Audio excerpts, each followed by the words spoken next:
Okay, good evening and welcome to the Arundel Camera Club meeting for Thursday, April 4th. My name is John Milliker and I'm the club president of the 2023-2024 season. The Arundel Camera Club was founded in 1957 and exists to promote the art, science, and education in all aspects and fields of photography. For more information about us, please visit www.arundelcameraclub.org. If you are local to the Anne Arundel County, Maryland area, we encourage and invite you to visit us at the Severna Park Baptist Church that is located at 506 Benfield Road, Severna Park, Maryland. Before we move to tonight's program, do we have any announcements from officers? We'll get Ed up here first. He's going to have the enthusiasm to get us through this night. Well, it just so happens that the Odyssey of Light is scheduled for the same day as our field trip.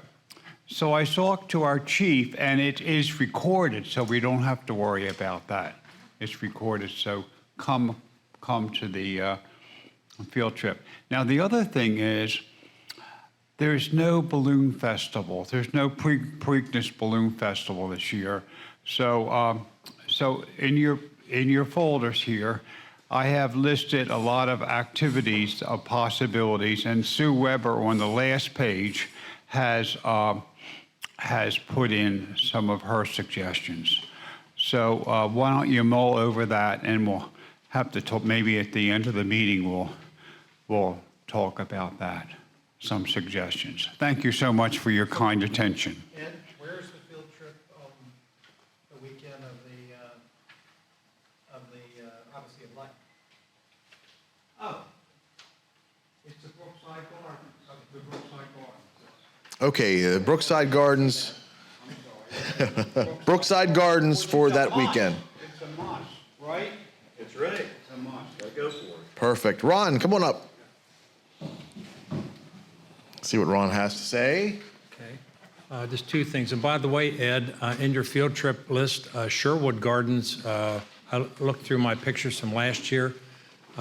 April 8th was the date I was up there, and it was in full bloom. So we might ought to keep that on our radar. Sherwood Garden in Baltimore. When's the full bloom? I'm just guessing last year it was around this time of the year, about April 8th. It was. Yeah, might be. Last year, so May is too late. Yeah, might be worth taking a look anyway. So, secondly, you mentioned Odyssey of Light. So I wanted to remind everybody, this is, next year, that's probably going to be a live event. This is, this year, may be the last, at least for the short term, of the recorded events.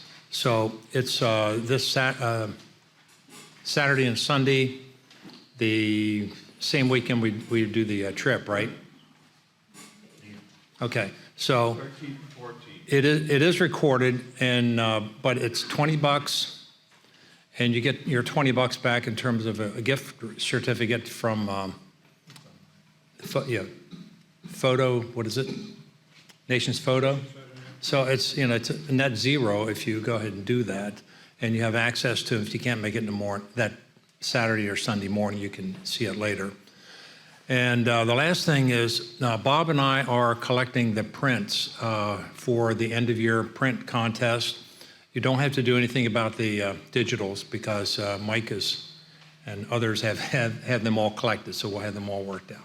So make sure, please, in the next couple of contests or next couple of meetings, start bringing your prints in, and we'll be able to add that. Mike, you have any thoughts on that? First through fourth, and the deadline is the First- contest in April. Yes, the last contest is on April 25th. So make sure you get it to us by April 25th on that evening. I'll remind you about it a dozen times more for sure. And as Bob says, I send out too many emails, and this will be just one more. Perfect. Speaking of April 8th, we have the eclipse coming up. A handful of us are making that trip over to Lake Erie, Cleveland kind of area. If you're interested in joining us, this is going to be the last total solar eclipse in this country for 24 years. And if you want to join us, Christine sent out an email with the hotel we're staying at Sunday night. I think the plan is we're going to get up kind of early Monday morning, see where the clouds are real early, see where the clouds are, and then go clear sky chasing, I guess. Currently, everything about halfway in the middle of Lake Erie and down is a good chance of having clear skies. When up kind of Buffalo and Rochester, it's supposed to be cloudy. So I'm thinking Cleveland is probably where we're going to end up being. And then the Spruce Knob Lake field trip, guess club field trip, group field trip, camping trip, whatever you want to call it, that is in July. If this is the first time you're hearing about it or you need information, please reach out to us for that. And then before we get on to tonight's amazing program, I've had a chance to take a little bit of a peek at the slideshow that our amazing speaker is going to present to us tonight. Let's bring Christine up here, talk about the schedule coming up. Here you go, Christine. Good evening. Next week on April 11th is our next digital contest with the theme of night photography. On April 13th is our field trip, and that was Brookside Gardens. And then on April 18th is a program by Victoria Gray on the art and business of headshots. On April 25th is our next color and monochrome print contest, also with the theme of night photography. On May 2nd, you can hear me talk about cyanotypes and also make some of your own. I'll be sending out an email with more information on that. If you want to have negatives printed, we will print you some if you want us to for a small cost. And hopefully we will have a lot of people participating with us that night. And then on May 9th is our following digital contest with the theme of club events. So if you've gone to any of our field trips, any of our parties, or anything that you participated in with the club, any of our tabletop nights, or anything, you can submit up to 2 pictures from each event. And if you win for novice or if you win for unlimited, your membership is paid for next year. So One of those has to be like monochrome and one color. okay, so of those pictures, one is monochrome, one is color. So you get to submit 2 photos, but one monochrome and one color. Digital. From each event you went to. And that's from each event you go to. So if you've gone to all of them, you have an awful lot of photos you can submit. If you've only been to a couple,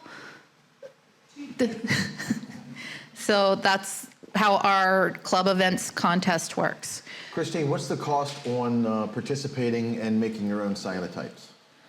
For the cyanotype class, if you are a member, it will be free to participate. I'm asking anyone who is not a paid member to pay $5 to help pay for the supplies and everything like that. So that's for the cyanotype class. And they'll be hands-on, and hopefully it'll be a fun night of people making their own art. For tonight, we have Betsy Wilson talking about a different point of view. She began learning photography after retiring from a career as a newspaper publisher. Her husband, Jim, gave her his hand-me-down camera and a lot of encouragement, and now he claims he's created a monster. Her passion for photography includes a wide variety of types, including macro, landscape, and nature photography. In addition to being honored as Photographer of the Year award at the Chester County Camera Club in Pennsylvania, she has received numerous recognitions for her artistic photography. Welcome, Betsy. All right, now I need John back to walk me through and get started. Okay, can you hear me, Betsy? I can. Okay, bottom of your screen. Yeah. Bring up that little bar on the bottom. With this stop sharing screen. Right, click Start Sharing Screen. Okay. On the top right, you're going to do entire screen. Okay. And then you're going to click on the screen that's got your lovely face on it. The little icon there, and then hit share.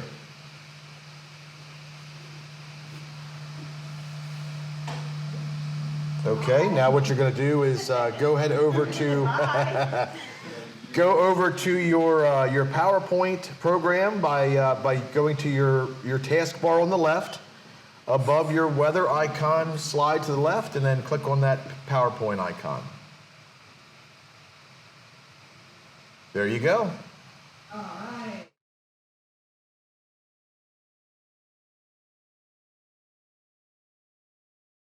Looks good.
But I do take a different point of view. I really enjoy working magic on a post-processing image. Nobody can hear you on Facebook. Oh, nobody can. John, I don't know if you're there. My husband just came up and said that no one can hear me on Facebook. Yeah, it was something I had to repair. It's fixed now. And anybody on Facebook that didn't see it when we When we put your presentation online, I will put in your audio from the mixer. Great. Thank you. Thank you, Jim. Yeah, nobody heard anything before this. Okay. Well, as he said, for any of you watching it on Facebook, I apologize you couldn't hear me. We're not too far into it. I think you'll be able to pick up where we're starting right now. So I'm talking a little bit about history and, of course, Edward Weston. Cabbage Leaf is one of Edward Weston's most well-known works, and I love his point of view. Take an ordinary subject and turn it into a beautiful work of art, or find human-like form in a pepper. And then for a very different look or different point of view, there was Irving Penn, probably best known for his fashion work for Vogue magazine. And then I read that he was born in Plainfield, New Jersey, and so was I. I thought, hey, maybe I could get just a smidgen of his talent by osmosis. But he certainly had a different point of view from just photographing beautiful models.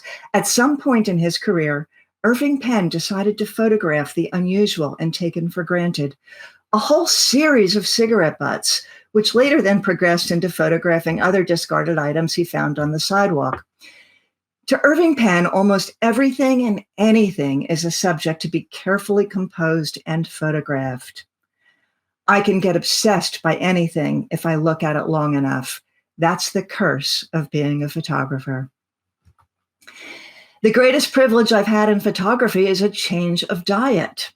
Irving Penn loved to experiment with different subjects, different techniques, different points of view. So here he is shooting through a glass wine bottle that is distorted and elongated the woman, adding intrigue to this already romantic scene. And the image on the right, look at the distortion of the woman in the glass. She's upside down in the wine glass, and she's stretched out in the stem of the glass. So let's get started with the technique of shoot through. So here's a mouthful. Shoot through can refer to your subject being partially covered by an out of focused something or other that creates maybe a gauzy foreground element to your subject, or it can refer to shooting through a transparent or semi-transparent foreground element like a window. And if the object is flat, it may merge a reflected image into your shot. If not flat, it can distort your subject. So I'm going to cover the different types of shoot through and start with the subject being partially covered by another object. So here you see that gauzy sort of translucent foreground. And I'll start with a few examples and then move on to the how-to. I find that adding this misty veil of color, it adds atmosphere, adds mystery, adds sort of a misty magic. So this is done by shooting through a tulip that's very close to me while I'm focusing on another one a bit further back. So you see the haze of color in front of the subject and sometimes behind it. So here I have on the right there, you see it, that's a plant attached to a gorilla pod, and these are Rose of Sharon flowers. Okay, now my camera is going to be smashed up there on the right, smashed right up against that flower. And this is my subject in the middle, and this is my background. Okay, this is my foreground right here next to my camera, but look where the focus is. The focus is solely on that middle ground flower. And I like using a zoom lens for this. So here I've zoomed out to 150 millimeters, and I am using the widest aperture available as I do want a very shallow depth of field. The only thing I want in focus is the subject, that middle flower, and I want both the foreground and the background to be blurred. And I usually shoot quite a few. It's just a slight movement of the camera against the foreground flower. It moves that veil of color. So here I liked the one on the right the best, and here it is with just a slight crop and some clarity added to the center of the flower. So while I had everything set up, I tried a few different flowers as the subject. So I found this weed in my yard, that white thing there, and it's attached to something called a third hand tool. It's just a small clamp on the end of an adjustable arm. And here's the shot. So you see that haze of color from that Rose of Sharon flower in front of that white weed. Same foreground flower. Now I have changed the subject flower and the background flowers. But you know, it doesn't have to be flowers. Here I am. This is a place called Steel Stacks in Bethlehem, Pennsylvania. And I am focusing all the way in the back there. There's an area of rivets and rust, and that's what I'm focusing on. But I see this green leaf and decide to use it as the foreground. So here is a shot of just the structure. And here it is when shooting through the green leaves. And you may like the first one better or this one. It doesn't matter. That's up to you. I tried some other things to shoot through. This portrait of our daughter is shot through a lace tablecloth. And a few more examples, and hopefully you'll get some ideas of things you might want to try. I like this lonely leaf. I think it looks like quite the misfit in this sea of pastel softness. Here's a friend of mine at a field of spring crocuses, and you can see she's down at the level of the flowers. She has lots of flowers to choose for foreground flowers or the subject. This is where I took the next two images. And sometimes the haze covers most everything, but by moving just ever so slightly, you can capture a slice of focus on the highlight of the flower. And I was rewarded with this little ant down on the right who came in and did a dance for me. Another type of shoot through. So basically, I interpret this as shooting through a flat surface like a window, which may or may not include a reflection. And there's some fun store windows in a small town in Pennsylvania that work well. And here I'm shooting through the window, but the window surface includes some reflections that merge into the image. Notice on the left, there are electric cables and cars and a person on a bicycle. Same window from a different angle. And it's a bit confusing, but you can tell that the building is the reflection as the Dunkin' Donuts is backwards. So this kind of looks like a double exposure, but it's not. And this reminds me more of those original series of shoot-throughs, as it incorporates a subtle reflection that merges with the subject, and I think adds some compositional interest. And this one includes a reflection. You see the car at the top left, but it also includes now some shoot-through texture of frost on the window at the bottom right. This has a lot going on, and if you look all the way in the top right, you see a little surprise of a man pushing a baby stroller. And here, what's inside the window and reflected in the window equally fight for your attention and play with your brain. I mean, what the heck are we looking at? Sort of an optical illusion. And this was shot through the window of a taxi in Cuba. And those old classic cars, they're sometimes held together with duct tape and bubble gum. The one we were in, the windshield wipers didn't work. So the water on the windshield provided a surreal texture. This one's going over the Ben Franklin Bridge in Philadelphia, again, shot through the windshield. And this was in a hotel lobby. I wasn't expecting to find a photograph there, but when I saw this glass water cooler filled with fruit, and I saw the texture of the condensation on it, and I really liked it. So I think the people in the lobby thought I was nuts. I'm sitting down on the floor taking shots of this water cooler, but I like it. Other surfaces to shoot through. This is our shower door. It has this really cool pattern of leaves textured into the glass, so I'm going to try to shoot through it. I mentioned our willing model we use sometimes, named Uncle Dudley. Well, here he is. I've covered the toilet with a black backdrop. Then I get in the shower and shoot through the textured glass. I zoomed in on just the torso, starting to look a bit creepy. Zoomed in a bit more. I think this one looks really scary. And let's move on to the last type of shoot through. Shoot through a transparent foreground that is not flat, like Irving Penn's images of the woman behind the wine bottle.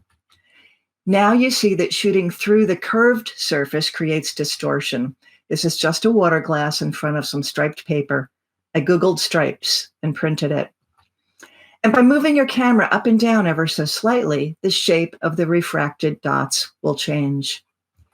And one of our photo friends has this crystal ball. So this is shot inside a corn crib at Valley Forge Park. We live near there. And my friend brought her crystal ball to another club outing we went on in Pennsylvania to a cathedral. And this is not her crystal ball. I shot this through a clear glass marble that was just in front of some rainbow striped paper. and yet a different kind of shoot through. So Jim and I have a lot of fun with this technique. And in fact, for a few years, we would play with water drops on New Year's Eve. We would drink wine and experiment with all sorts of items. So here are a few examples, and then I'll show how it's done. So you see plain color, a wire whisk. You'll notice the one on bottom, some crayons, a kitchen fork, a scallop shell, candy hearts.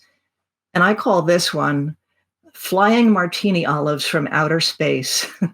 It's actually a tangerine and a green bandana. If you look carefully, you can start to see inside those orbs, the orange circle, that's the tangerine. And you'll see, like in the top left, the pattern of the green bandana. So, and here's the setup if you want to try this. And by the way, at the end, I'll give everyone a link to our website. There is a page on our website that explains all this.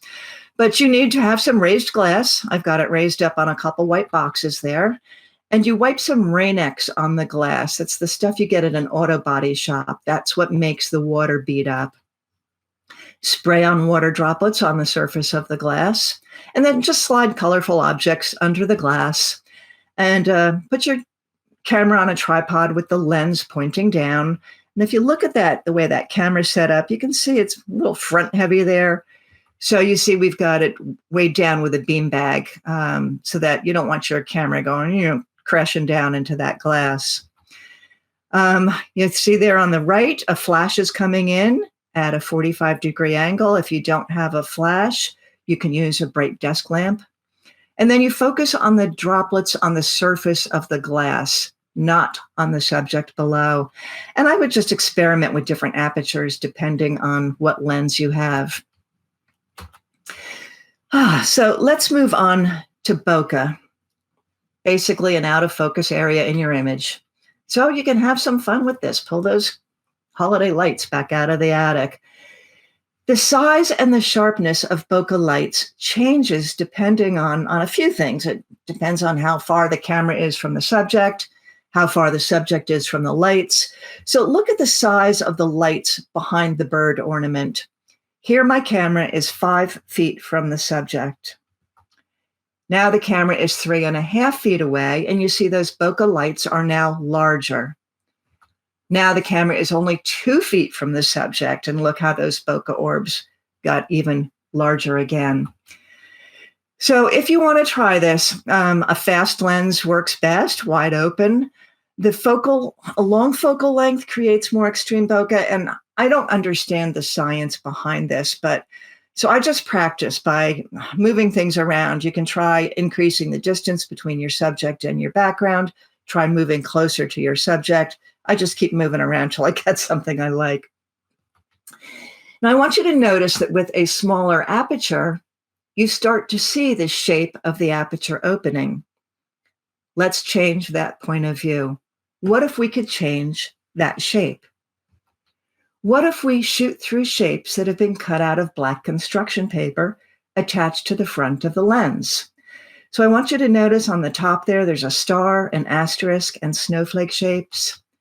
The star, the asterisk, and the snowflake. That's just by covering your lens with that cutout shape. And while our Christmas tree was still up, our dog Shadow was asleep. She had her head on the arm of the couch, and I had cut out a doggy paw print shape. So I ran and got it and was able to get this image of her in front of the Christmas tree bokeh. So this may look like a Photoshop composite, but it's not. Stars and candles work quite well. Try cutting out maybe a heart shape. Just experiment with different shapes for different looks. Okay, let's move on to working the scene and searching for the shot.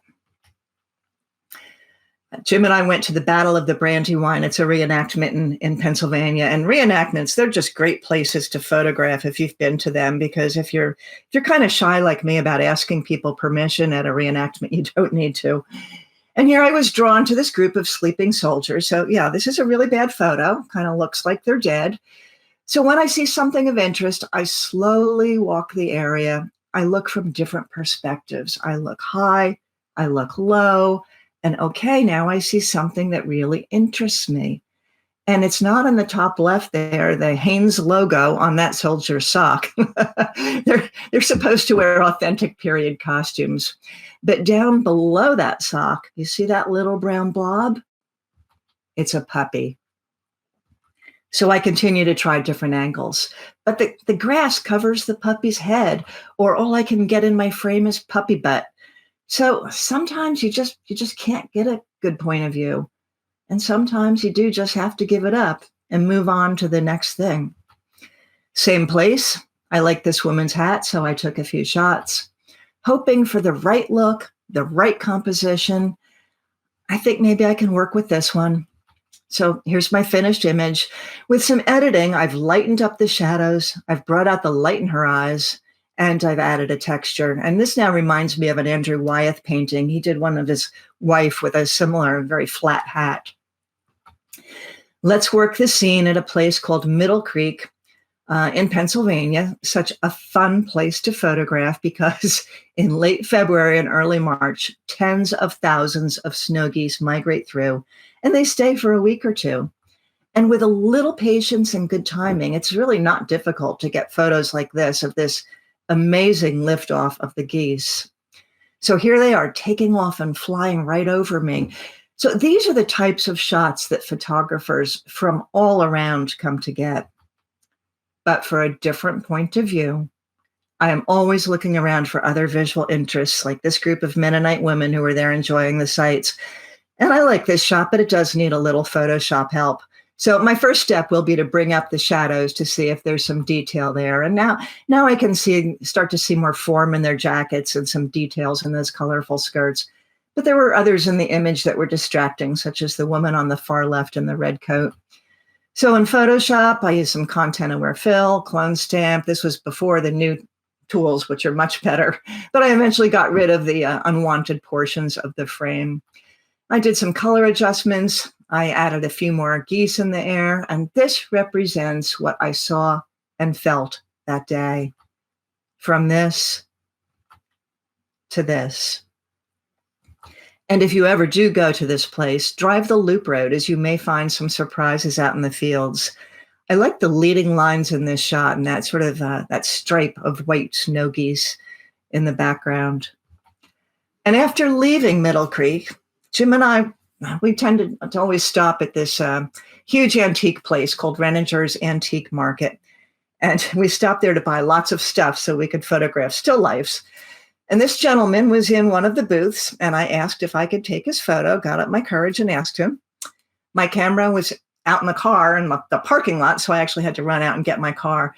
So I took this shot and some others, and back at the computer, I'm going to do some editing. So the first thing I'll usually look for are distracting elements that I will remove or clone out. That plastic sheeting in the top right, I don't like that. Under the man's sweater, there's a pattern on his t-shirt. That's distracting. And on the left side, your eye tends to go to the brightest portion of an image or anything that's red. So that little red spot in the top, we call that an edge booger. So here's my finished shot. I converted it to monochrome and darkened the distracting background. So while I was taking this and then some other shots, I engaged this gentleman in some conversation. He told me, he said, "I love cats. I've always loved cats." And then he said, "I must have 60 of them buried in my backyard." Interesting fellow. Okay, so this is back at that reenactment, and you couldn't help but notice this little girl with her wonderful red hair. And in this case, I did ask her grandfather if I could take a few shots, as she is a minor and not a reenactor. And she wouldn't stay still, but I captured this fleeting moment. I think she was probably just attending to an itch on her head. But I think it looks like a salute. I call this the littlest soldier, and a little post-processing changed the background from a fairground to a battleground. And then I went back again to the sleeping soldier. I just had to try one more time, and now I like it. I see the puppy's face and the soldier's face, and their eyes line up in this beautiful curve that unites the two. I'm not happy about the leash or the rope, but I can fix that. That's the shot I wanted. A little puppy love before the battle. And angle of view of the photographer is so important. I was drawn to this Amish father with his sons and grabbed this shot just from normal standing perspective. But then I crouched down low, which really emphasized the size of the wheel in comparison to the boys. And here's a different point of view. This is actually a selfie while I'm relaxing on a windjammer in Maine, and a dreamy shot of another windjammer in the morning fog. But if I get off my butt and move around ever so slightly, I can frame the other windjammer in that opening in the mast for a different look. And while still on the windjammer, we sailed by a lighthouse called Bass Harbor Light in Acadia National Park in Maine. And this lighthouse, it's been photographed a gazillion times, but usually from the land. I quickly positioned myself to get a shot through the ship's wheel. And I'm pretty confident that I have a shot of this lighthouse that nobody else has. So this is pretty much a straight-on shot looking slightly up at the Brooklyn Bridge. And now I'm looking up higher, and I've tilted the camera to create a diagonal composition. Much more angular and interesting, I think. And then straight up with a wide-angle lens on Wall Street. Or how about looking down, in this case from an airplane, flying over the Rocky Mountains? I just love those patterns. And now again, I'm looking straight down. I'm actually on a bridge and I'm looking down into a stream. And I'm trying to capture the patterns of the bubbles and the grasses as they are pulled by the current. And you know what? I really didn't get a good shot. But as I'm walking along the bridge, the top of the railing post caught my eye. At a crop, a bit of vibrance, and it made a really beautiful abstract montage of those tree patterns. How about getting in the water for yet a different point of view? And now I get into what we go through to really make a shot like this come together. So Jim and I told you we were canoe enthusiasts, and we go to a gathering of wooden canoe folks in the Adirondacks every year. And Jim had this vision for, this is the shot he envisioned. So he asked our friend Ken to meet us out on the lake with his wood canvas canoe at 5:30 a.m. 5:30 a.m. We're supposed to be on vacation, right? Well, he asked him to get up that early because there's often a mist on the lake during sunrise. And Jim envisioned the shot from a low angle. So he had to go into the lake at 5:30 in the morning when it was 45 degrees out. So as I'm walking out to witness this, and I'm carrying a towel to dry him off when he comes out of the cold water, I see the almost full moon is still visible in the early morning light. So I grabbed a few shots of the moon thinking, maybe I want to add it to one of our misty sunrise shots. And then I realized I needed to also shoot the reflection of the moon. And I took a few shots as, you never know what you will get with a reflection in moving water. And I do like this one on the right a bit better. So Jim is getting out deeper in the water so he can get that very low angle. And he is taking many shots. I think he took about 100 images, hoping to get the right capture. And this is the one he went with, straight out of camera, with a beautiful low angle. So you can see the faint colors of the pink and blue colors in the mist as the sun is rising through the fog. The colors actually were brighter than it appears in this raw file. So we'll enhance those colors and lighten the main subject. And then we did add the images of the moon and its reflection to add a subtle surprise interest to the image. And I paddled out into the lake to enjoy this magical morning mist. And I got this shot of our friend Ken. And, it was almost surreal out there. It was like being in a whiteout with no sense of where you were. Okay, now that we've gotten in the water, how about going completely underwater? Well, I used to love to swim underwater, and I thought this would be easy, but I haven't done it in years. So it was hard to get both myself and Uncle Dudley underwater long enough for Jim to get some shots. So he's also underwater using an underwater camera. And most of the shots looked more like this. So I put in a few of the outtakes because I kept floating up much faster than I wanted to. But we did have a lot of fun trying this. And, we don't have an expensive underwater housing for our camera. These were taken with an inexpensive underwater point and shoot camera. You got to admit, certainly a different point of view. And I had mentioned this place called Steel Stacks in Bethlehem, Pennsylvania. It's an old steel mill. It's now a pretty cool tourist attraction with walkways among the structures. And there's this interesting sculpture right outside called Optic Wall. And it's made of a bunch of steel tubes welded together. And here's the sculpture with some of the decaying steel stacks behind it. And you can look right through the sculpture, and everybody gets a shot of another person. That's Jim looking through the tubes at me. Of course, he's got the same shot of me from the other direction. But by changing the angle a bit, you only see the insides of the tubes. And now it becomes an abstract pattern. And then Jim decided to place a wide angle lens right down on the structure and shoot across it for a really fun point of view. So we're always striving for something unique, a bit different than the thousands of images we see every day. So has anyone been to the City Museum in St. Louis? If you have, you know it's a bizarre place. Part architectural marvel, part funhouse. It's built inside a former shoe factory, and you can wander and crawl through a labyrinth of tunnels filled with creatures, or climb through giant slinkies. And in the center is this 10-story opening of stairways and chutes and pipe organs. So apparently when this was a shoe factory, the shoes were moved from the top down along these chutes. And it was really hard to photograph in here. It was very dark inside and kind of looking straight up into this bright sunlight. So here you can see one of the pipe organs that this guy brought in. So I'm trying different angles. I'm working the scene. And I'm bracketing these shots, as some of the exposures needed to be very long to get some detail in those dark areas. And here's one of my final images in black and white. I think it kind of looks like an M.C. Escher contraption. I'm still working the scene for another shot. And I'm getting closer here. I like the curves. I think there are interesting colored lights. So I decided to try a different angle. I often try to find that diagonal element in my images. So, and this one's pretty dark, and it's already a full 4 seconds. Here's the same image. This was a full 30 seconds to get some detail in those shadows. So, and here's the final HDR version. And yes, Jim and I climbed to the top, and we slid down the 10-story spiral slide. It was like being in a giant Chutes and Ladders game with eerie lights and organ music.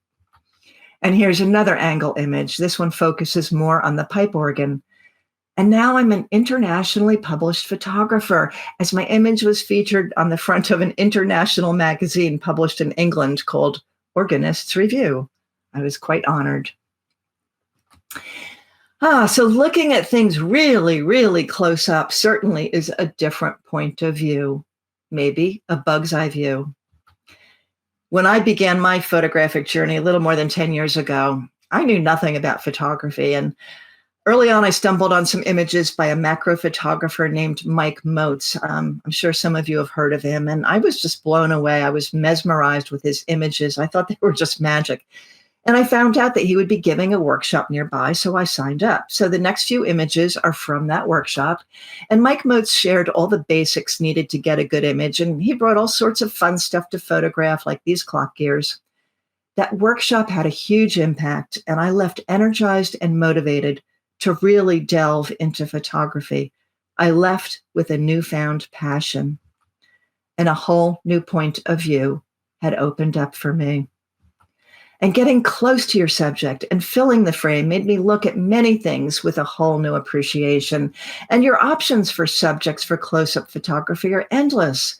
I took inspiration from Edward Weston and started photographing food. I mean, you'll recognize this as a head of cabbage cut in half. Look at those amazing patterns and twists and turns. And this is some Swiss chard placed on a light box. I love the colorful stems. Patterns in a leaf. I think this has a similar look to Edward Weston's cabbage image. And I have lots of images of fruit that I include in my presentation on still life. And this is actually a bowl of chili. It was yesterday's leftover in the fridge with saran wrap on top. I pulled it out of the fridge, and the condensation under the saran wrap created these really cool bubbles. So lunch had to wait while I ran and got the macro lens. And with extreme close-up, We can see things we've never noticed before. So, I mean, this looks like some creepy figure in a horror movie. And now it's placed inside a stately building. The person is actually sitting. You can kind of make out the knees. Now you will never look at the backside of a penny the same way again. I mean, who knew? That's Abraham Lincoln sitting atop the chair in the Lincoln Memorial. And what fun to put on a macro lens and get out in nature. Getting close and filling the frame results in dramatic compositions. And again, I intentionally shot this morning glory on a diagonal, and I was pretty pleased to capture those tiny water droplets. With a little patience, some lucky timing, you can capture fun images of insects. I like how you can even see the reflection of the pink flower in the eye. And here I like how you see the pollen stuck to the side of his leg. A purple anemone at Longwood Gardens, and this little fly came by and posed for me. And a different view, looking straight down into the center and filling the frame. And I do especially love to practice focus stacking with dewdrops.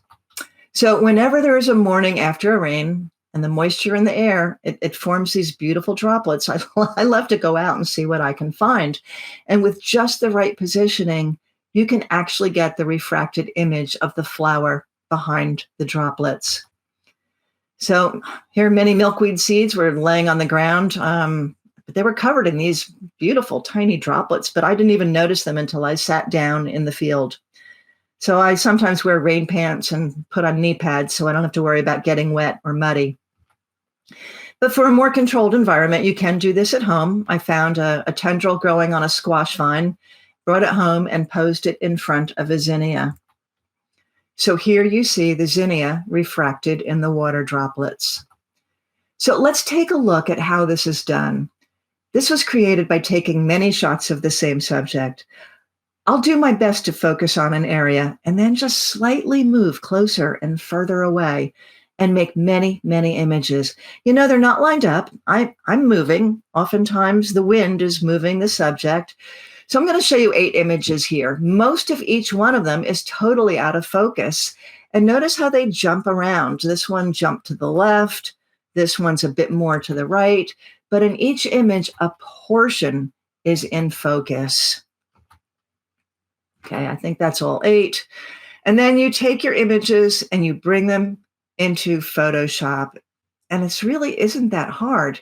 It can take a few minutes, but it's pretty simple. You open as layers in Photoshop. You select all layers. In this case, it was 8 layers. 2 more steps. You do edit, auto align layers. Remember how that weed or whatever that was, that piece of grass jumped around? Auto align layers, Photoshop will line them all up. And then the last step, auto blend layers. That means Photoshop will take the area that's in focus in each one of those images and blend them together. So the final image, it's a mashup of all of the areas that were in focus from all the images. And you know, this image isn't perfect. There are still some areas that I didn't get anything in focus, a little bit of a blur, but I still like it.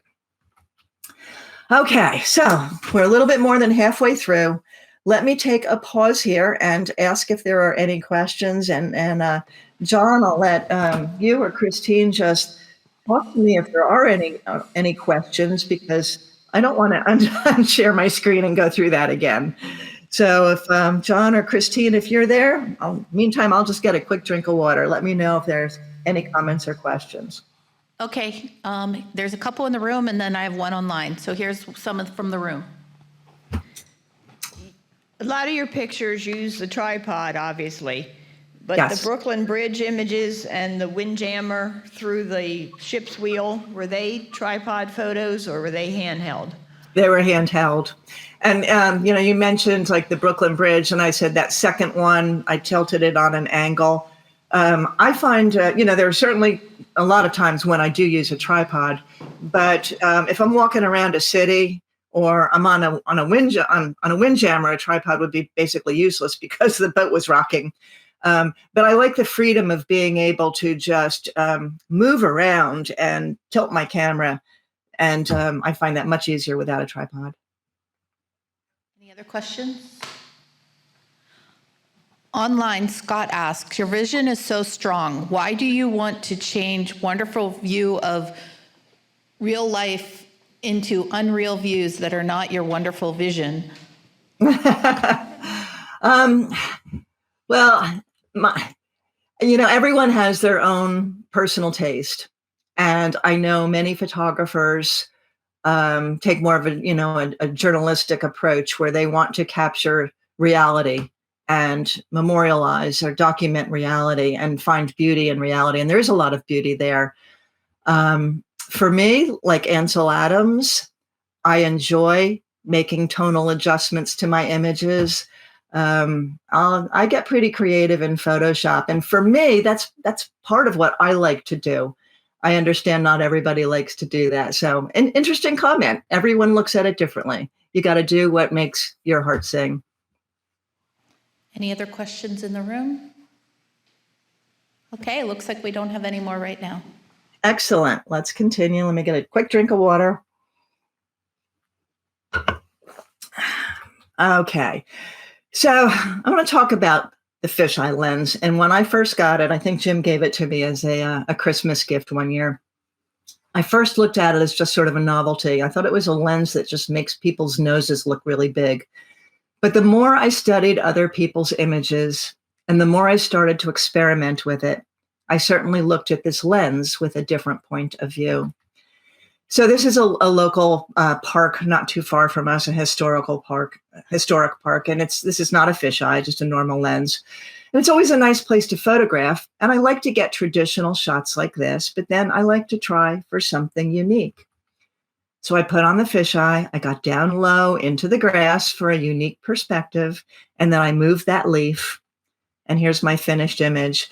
And I love the detail you can get with a fisheye lens. Everything is sharp, just an inch away, and you still get sharpness on the buildings in the background. In this image, I like all the leading lines, all pointing to that red barn, even the contrails in the sky. This is at Flight 93 National Memorial in Shanksville, Pennsylvania. A very emotional experience, but so beautifully done. This image is of the Tower of Voices, and it holds 40 wind chimes, representing the 40 passengers and crew members that died when they heroically charged the hijackers. And with a slight wind, the chimes create a set of 40 tones or voices, never the same sound twice.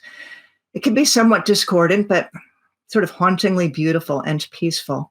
And in this image, I was actually happy that I caught that plane flying behind, as I felt it added to the story. And by using a high f-stop and closing that aperture down and shooting into the sun, a starburst was created.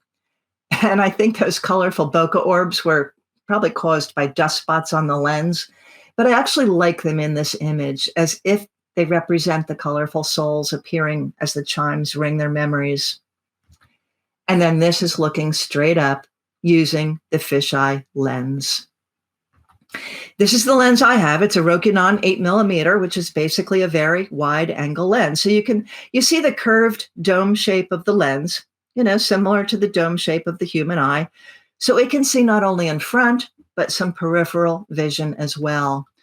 This is the chapel at Valley Forge Park in Pennsylvania, and you can see the distortion, the bending of the walls. And if I put the lens down low and point it up, it actually gets all 4 walls in its view. If you start on the left, that's the wall to the left of me, and then go to the top, that's the wall behind me, the wall to the right of me, and then looking straight down to the wall in front of me. And the fisheye, it just works great in tight places when you want the area to open up and see as much as possible in your image. So it's great for really narrow rooms, like this old bookstore in Pennsylvania. It was very, very narrow in there. And if you've been to Antelope Canyon in Arizona, you know it's very narrow and it can be a challenge to photograph. So these were both shot at 18mm focal length, which is already pretty wide angle, but I wanted to go even wider to really show off those amazing curves. So I shot this with the fisheye lens, which really allowed me to capture more of this amazing structure. So when you see Jim has his tripod, we were there a few years ago. We understand they no longer allow tripods, which is kind of a shame as it's pretty dark in there, and there you really do need a tripod. So, and once I got Jim to get out of my frame, here's my image of the same place in color. And I really like the look when the fisheye camera is placed right on the floor, and the floor actually becomes a strong foreground element that guides your eye from the front to the back. And there's a statue of Marilyn Monroe and doing her iconic pose. This place is called the Grounds for Sculpture in New Jersey. But how's this for a different point of view? I put on the fisheye and got down on the floor. I do have to give Jim credit. This was his idea, but he was too embarrassed to get on the floor and look up her skirt with his camera. So I did it. These yellow flowers are tiny, but the distortion of the fisheye makes them look huge. This one was taken in Maine. This is Pemaquid Lighthouse, another very popular lighthouse for photographers. But for a different point of view, the seagull feather is the subject. And you see all the way in the top left, that lighthouse is just a background accent. Place the camera on the ground inside a field of tulips looking straight up. This is not a fisheye. This is a local cemetery in Philadelphia, which is just a wonderful place to photograph. And we've been there many times. But for me, this is the perfect place to bring along the fisheye, specifically to get a different point of view.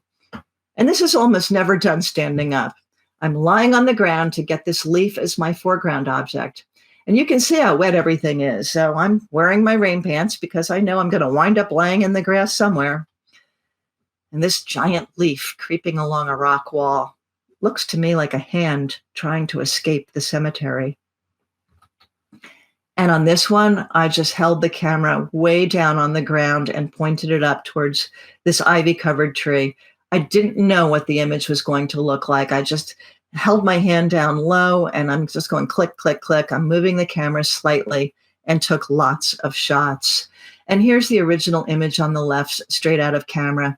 So all I did is I lightened the shadow areas. And remember I said about that peripheral vision, it actually, in the top left there, you see some monuments that it picked up. So I did remove those in the finished image. Here's the spiral staircase inside Philadelphia City Hall. This was taken with an 18mm lens, pretty wide.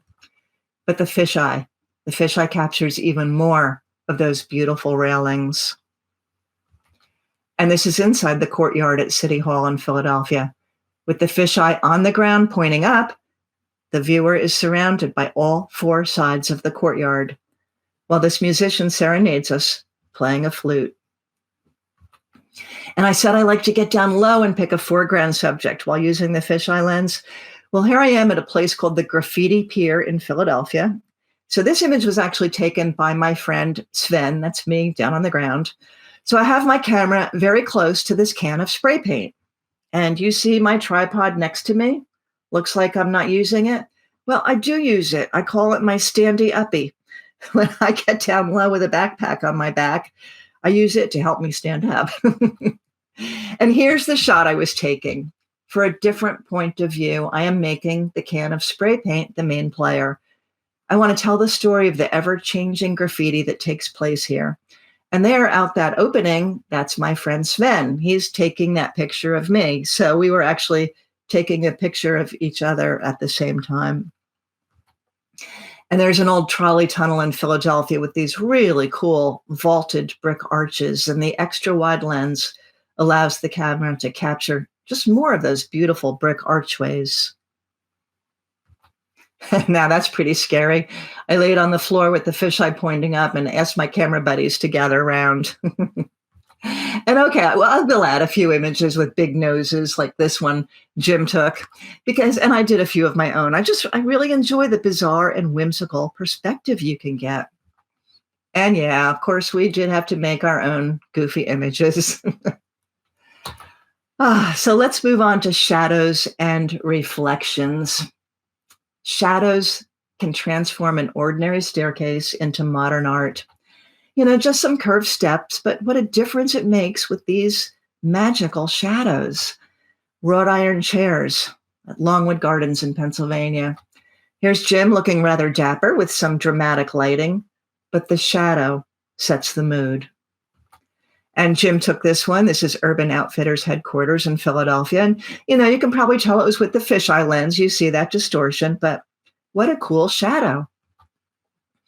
This brick building suddenly becomes modern art because of the shadows. And I like the accent of that touch of red. The inside of that corn crib back in Valley Forge. And this is one of my favorite images of Jim's. He captured this at precisely the right moment, and it's all about the shadows. The foot on the left and on the right are raised, showing movement, and the shadow of the little girl holding her father's hand, that's the decisive moment he wanted to capture. And I think a lot of compositional elements make this successful. Of course, the leading lines that take you right down this train station boarding area, the primary colors, red, green, blue, yellow, lots of shapes and angles, but the addition of the shadows definitely gives an added dimension. And on this one, the shadows enhance and complete the composition. Without that shadow on the bottom, I think your eye would sort of follow that tree right up and out of the picture. But because it comes back down around on the bottom, sort of takes your eye maybe kind of out of the frame, but subliminally back into those curves around the top. It just keeps your eye moving around. And with this image of a lantern and my feet, you see the light patterns reflected on the table and the play of light and shadow on my feet. The shadows of the shallow sand mounds shows form. The reflection of the sunrise in the shallow waves provides drama. And all the way there in the back, the silhouette of the man facing the sunrise provides impact. So let's transition from shadows to reflections. Another sunrise shot, this one of beautiful pines reflected in a lake covered with morning mist. So reflections can be quite literal, just a mirror of your subject. Jim built this wood strip canoe for our daughter, Alex. And the magical reflection of those autumn trees, I think, just create a dreamy scene. And taking pictures from inside a canoe, from the lake, can provide a unique point of view. A beautiful scene on its own, Jessup Path in Acadia, but actually laid down in a puddle to get this reflection after a rain. Again, a realistic reflection or mirror image of the subject. Or a reflection can take on a more abstract point of view, like these reflections of the remnants of a pier during sunrise. That's after Jim tossed a rock in the water to create the ripples. Or it can be something completely abstract, completely distorting the subject. Very abstract interpretation of a windjammer. So photographing water is a great way to capture reflections, but so are windows. And how often have we been told that you can't get a good image in the middle of the day with bright sunlight? Well, that's the perfect time for both shadows and reflections. Cloud reflections in windows. Tall glass buildings like this are just great for images like this. So this is a building at Ground Zero in New York City. And this was taken just a few months after the 9/11 tragedy. The swirling clouds, both in the sky and reflected in the building, to me represented the chaos of emotions that one feels when visiting this place, and the flag at half-mast. I like how it's reaching up to those clouds. Also at Ground Zero, taken quite a few years later, and a reflection in a different surface. The names of the victims of 9/11 are inscribed on the bronze panels of the reflecting pools that are now on the original site of where the Twin Towers were. And you see a reflection of the new Freedom Tower. And to me, the image is a somber reflection of what took place. Not quite New York City, but it could be. I like to experiment with reflections and still lifes by using black plexiglass. Jim has a small collection of antique cameras. Again, the reflection is on black plexiglass, which we just got from Amazon. And this, of course, is a reflection in a mirror, but her expression seems to me like she's reflecting about some deep thoughts. And I'll wrap up reflections with this image of Jim enjoying the sunset solitude. So time bending. Maybe something that warps space a little or distorts reality. I really enjoy photographing motion and experimenting with ways to manipulate it. So this is, of course, a fast shutter speed shot of those snow geese at Middle Creek to freeze the action. But this is what I mean about time bending. By using a slower shutter speed, the movement is captured over a longer period of time. And I love this capture by Jim. It is one of those snow geese at Middle Creek. And here's one that I did again with a somewhat slow shutter speed. And I think this has almost a dreamy or ghostly look to it. And here's one more from our visit with the snow geese. So for this one, I've captured the motion of the pattern of flight of the snow geese. This is actually about 30 images taken in succession in burst mode. I just stood still, pointed my camera up and went click, click, click, click, click, click, click. And then they're blended together in Photoshop. And I really like this one, as I think like the pattern formed by the birds in flight kind of almost looks like a bird in flight. A street scene with a long shutter speed, people in motion take on ghost-like qualities, or stretch out time with a long exposure to capture light trails from headlights and taillights. And panning. Panning is one of my favorite ways to create the illusion of time bending, or maybe a bit of abstract warping of reality. And I love panning. I like to just plop down on the ground and play with this technique. I just really like the abstract movement effect. So here's a little Photoshop trick to create a similar result. I started with a normal shot of birch trees. And in this case, I added the blur in Photoshop. So this is different than the panning blurs I just showed you before, because I wanted to add back some of the bark texture. Okay, so there's a little bit of bark texture. I'm just going to go back. No bark texture, just a little bit of the texture for a different look.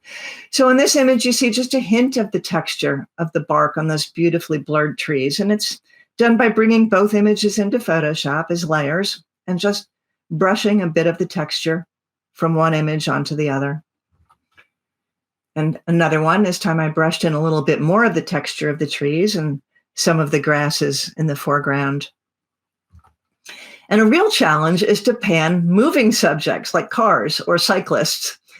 At a place called the Velodrome in Pennsylvania, these cyclists were very close to the camera, so the panning has to take place really quickly. This is hard to do when you have to try to follow your subjects really fast. So here all you see in focus is this guy's knee and sort of this explosion of motion in front and behind. And yeah, I got pretty soaked and mud covered getting this shot. But when I saw this dip in the bike trail filled with water, I knew it would make a good panning shot. And you want some really crazy panning?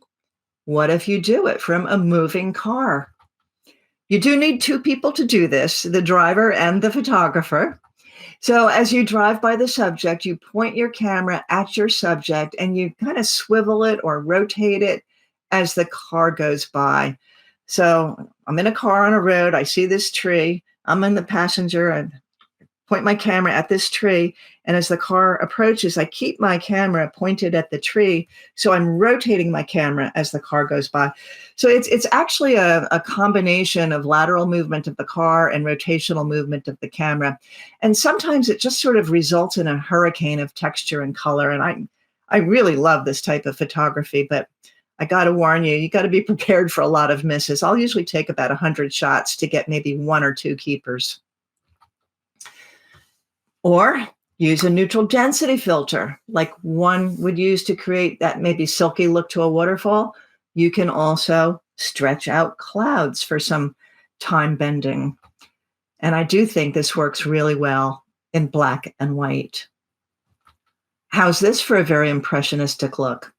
This is not a long exposure, but 10 separate exposures taken with just slight movement.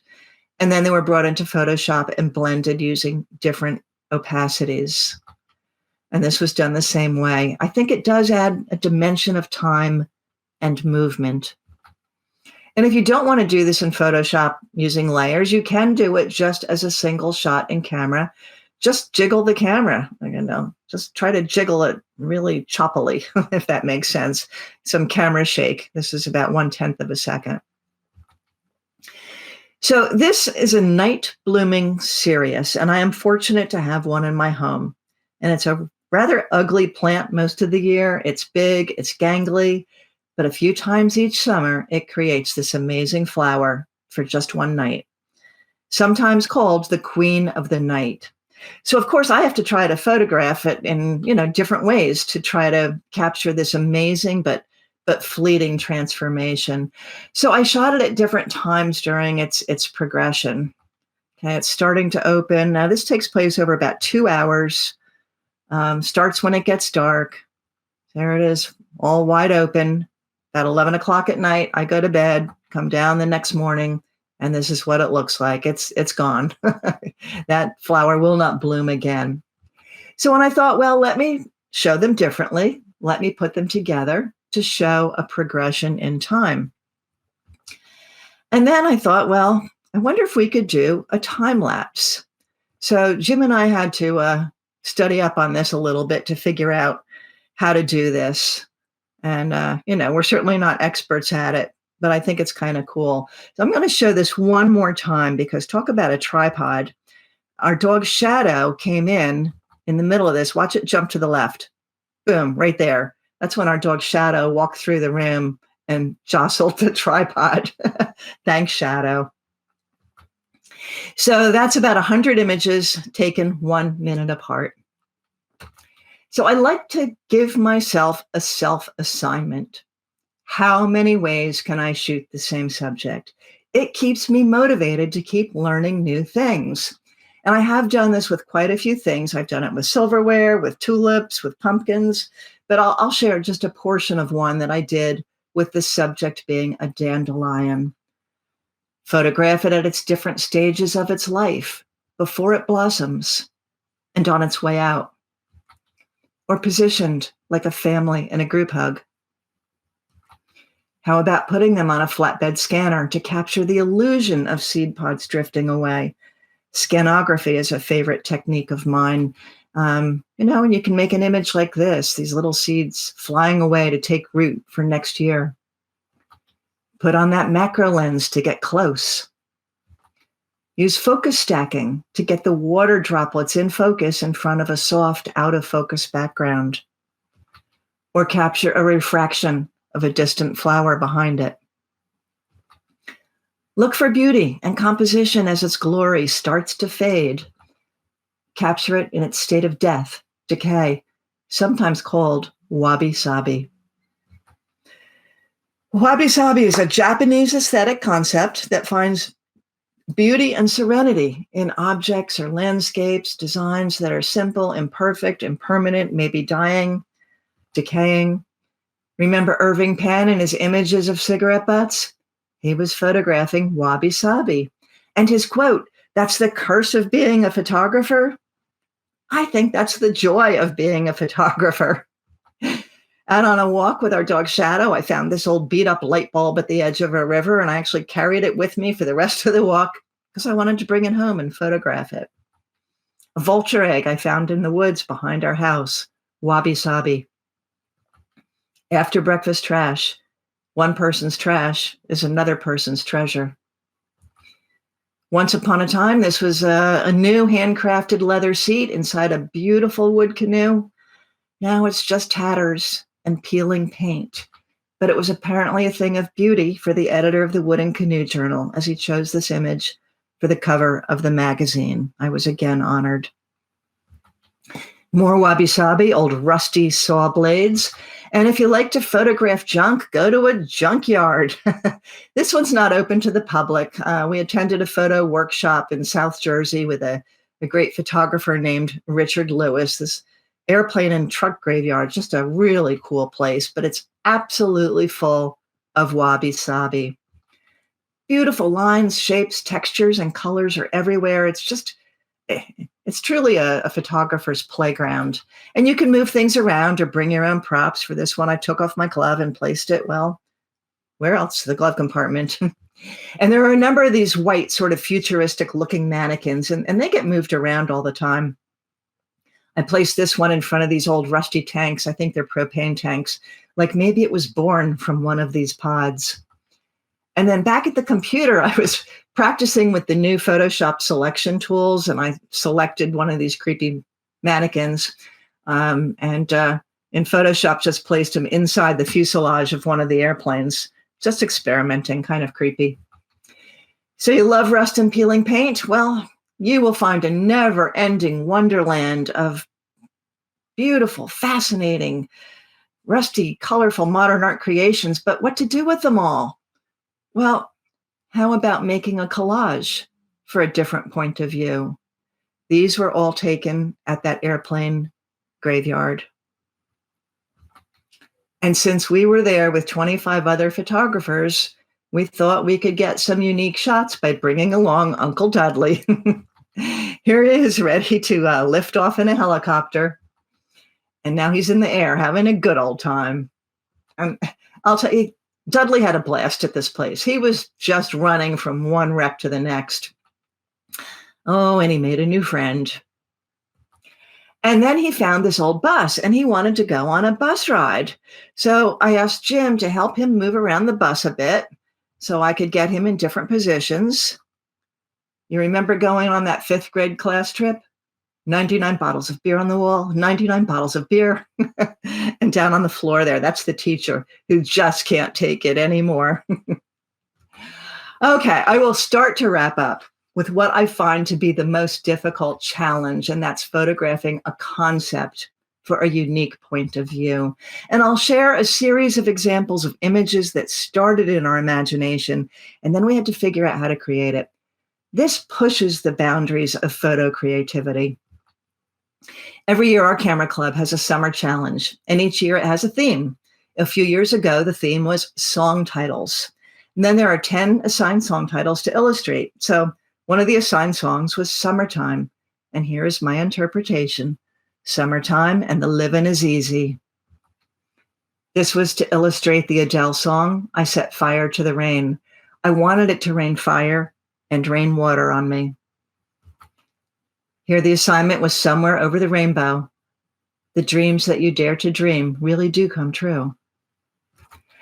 And then a few years ago, the theme was COVID related, isolation, get it? Well, the assigned topics were quite ambiguous, very much open to interpretation. So, I mean, how does one go about illustrating topics such as keep calm and carry on? So after sitting around a campfire and discussing these somewhat murky topics, Jim and I, we may have had some alcoholic motivation, but we finally decided we would embrace the concept and we added our own twist to the challenge. Betsy would be featured in all Jim's images and Jim would be in Betsy's, and we could have the other dress how we wanted them to, pose how we wanted them to, all within reason, of course. So the wheels started turning and we came up with our photos over the next few weeks. One of the assignments was happy hour, time for a quarantini. This is Jim's version. And here's my version of Jim, giving it quite a different look by using that fisheye lens. The only nation I am visiting this summer is imagination was the assignment. So I took a trip to the library. I lugged home 40 pounds of travel books. So this was shot with natural light. I had Jim pose with just the bottom book on his head, 1,000 Places to See Before You Die. And then I took a separate shot of the stack of books. And I did layer the two images together in Photoshop. And then I added the butterflies for some whimsical motion. All dressed up and nowhere to go. I put an old silk top hat on Jim and had him take out the trash. His response was to have me dress up with pearls and white gloves to mow the lawn. And sort of a funny story. It's kind of hard to tell there, but behind me is, before those tall trees, that's our neighbor's driveway. It goes up along the side of our property. And I'm out there doing this and I see their car starting to come down the driveway. So I quick abandoned the lawnmower and ran in the garage. I was too embarrassed to have the neighbors see me out there mowing the lawns in high heels and white gloves and pearls. Wake me up when we can travel again. Well, Jim has the world's largest collection of maps. Doesn't matter that we always use GPS or Google Maps. I mean, he just insists on keeping a paper map of every place we've ever visited or intend to visit in the future. So again, notice the angle of view. I am down low to get that unique perspective. 2 more from our summer challenge and we will wrap this up. Desolation or destination isolation. Who knows how Jim came up with the idea for this one? And who rigs up a speed light on a light stand in their shower to throw a spotlight on the toilet? Okay, last one. Better days will come. When Jim told me I had to get in a trash can, I said, that was going over the line as our trash cans are too stinky. So he went out and got a brand new non-stinky trash can at Home Depot. And when he set up the speed light during a test shot, he was amazed by this really cool reflective pattern that emulated out from the can. That was an added bonus. Now, how to get me into the trash can? Well, I didn't fit in a normal crouching down position, so I had to fold up my legs behind me. And Jim lowered me down into the can. There's a pillow in the bottom of the can. And then after he took the shot, we realized Jim couldn't lift me back out of the can. I'm thinking, oh, crap, what do we have to do? Call the rescue squad to come get Betsy out of the trash can? So we finally figured out a solution was to gently tip the can over and then drag it off behind me. So yeah, we all get a bit stir crazy while stuck at home for whatever reason, whether it's COVID or bad weather or smoke from wildfires. But there are so many photo techniques you can learn and try out at home. You don't need to travel. If you're feeling a bit rusty, get that camera out of the closet. Try something new. Don't be afraid to fail or fall down. Just experiment, have fun, and find a new point of view. And I thank you. I've had fun giving this presentation to you. And I've got one more, or a couple more here. Goodbye from Uncle Dudley. And I just want to share one more slide that has some information for you.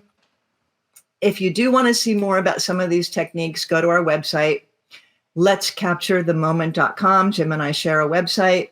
It does have links to more of the some of the techniques that I shared. And if you click on the header called Photo Fun, you will quickly find the techniques of those swirlies I did from the car and the water droplets and some other things. So jot down our website if you want, jot down my email. If you have questions after tonight and want to shoot me an email, I would be happy to take them. So with that, John, I guess you might have to walk me through unsharing my screen. Thank you. Okay, we do have a couple more questions for you. Okay. Wait a minute, gotta find my notes. I'm gonna walk. Let me walk Betsy through. Betsy, above your forecast, that slider. Slide it to the right. Down, down, down. Slide that to the right. You got it. That Chrome icon again. Up there. Right underneath you got one right there. Then click on the screen on the right. Stop. Oh. And then stop sharing.